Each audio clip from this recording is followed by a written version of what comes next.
My name is Jay Shore. I'm a certified Americans with Disabilities Act advocate, and I'm going to discuss with you some technology for police interactions that I believe can change the entire face of police bullying, coercion, intimidation, threats, and interference with ADA rights. And this is absent intent or authority as legal advice. So a disability is a physical or mental impairment that substantially limits one or more major life activities. And it can be anything that does this. And what I'm getting ready to show you is that cops' ability to lie and deceive and use coercion is a disability that causes a substantial limitation in the major life activities of communicating and interacting with others. So what I want to point out is that police are trained to deal with interactions with the public in a way that the public is not trained to deal with. There's an unfair advantage there, and there's several ways that plays out. First of all, they have qualified immunity unless clearly established rights are violated. And as the public, the ADA rights are clearly established, but unless they're readily apparent, they're not going to be effective, and they're going to have to be invoked to be used. So I have an invisible disability. I have to actually invoke this. I don't have a wheelchair, I don't have hearing aids, but I have an invisible disability, a social communication disorder, and I have to invoke the ADA for the ADA to come into play because it's not readily apparent. There is no duty imposed on them unless it's readily apparent. So I want to make it readily apparent. Secondly, they're trained in deceptive techniques. I mean, this is something they're learning in school, in their law enforcement schooling, and they use it all the time. And we do not have training in communication with someone who can legally lie to us. That's just not something we have any kind of training in how to do as a member of the public. And then they're trained also in verbal command techniques like verbal judo. And these techniques are designed to intimidate and coerce compulsory conformance. So they're trained to do the command presence, verbal command things with you, and you do not have the ability to rebut that or come against it because you don't have the training. So because of Frazier versus Cupp and the cases that's followed it, cops have the ability, law enforcement has the ability to lie and use deception anytime they are doing an interrogation. And the first thing they do when they come up to you is ask you for something. Can I have your ID? Can I get your name? Do you know why I pulled you over? They're trained to start off their interaction with a question.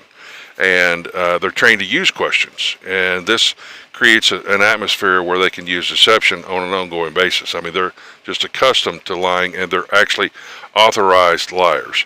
So this card is meant to circumvent this and defeat this. I'm not trained on how to deal with pathological liars. I don't think you are.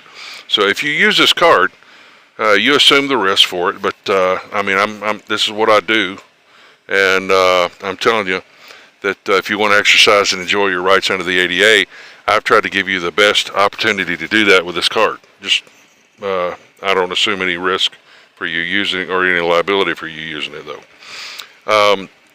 I hereby invoke the Americans with Disabilities Act ADA.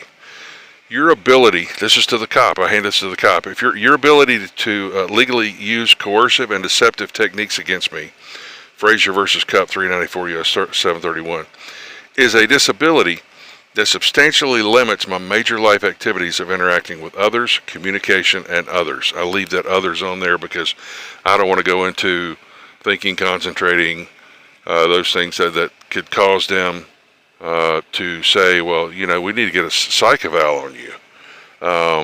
They look for anything they can do to bully, and this is meant to circumvent that, not set up further bullying. Additionally, I have diagnosed disabilities that also preclude me from participating in any consensual conversation with you. I'm just yanking the consensual conversation piece right off the table from the get-go because I don't want them to feel like that I am consenting to speak with them, and I'm putting it in writing and in front of them and handing them a copy of this so that they know that I'm not engaging in consensual conversation with them. That's a setup for rights for me. I hereby reasonably request to speak with my ADA advocate to assist me with any communication or alternatively to speak with my attorney before answering any questions. This is a fair request, and it's a request for reasonable accommodation. I don't even have to call it a reasonable accommodation for it to be one, but I am saying that it's reasonable. Because of disability, I am denied equal access to your programs, services, and activities. Let's go ahead and yank that right off the table too. They can't act like they're treating me like everybody else, because I'm not like everybody else. I'm actually the guy that says, because you lie, it causes a disability with me. Now, I have additional disabilities, but this could be used by anyone if they took off that line about the additional disabilities. You are with notice at 42 U.S. Code 12202, 28 CFR 35.178, and Tennessee v. Lane 541 U.S. 509 removes your immunity concerning ADA claims. I want them to see in bold and underline that what I'm doing is removing their immunity concerning what I'm asserting. You are with notice. You're also with notice that 42 U.S. Code 12203B prohibits you from using coercion, intimidation, threats, or interference with my exercise and enjoyment of rights under the ADA.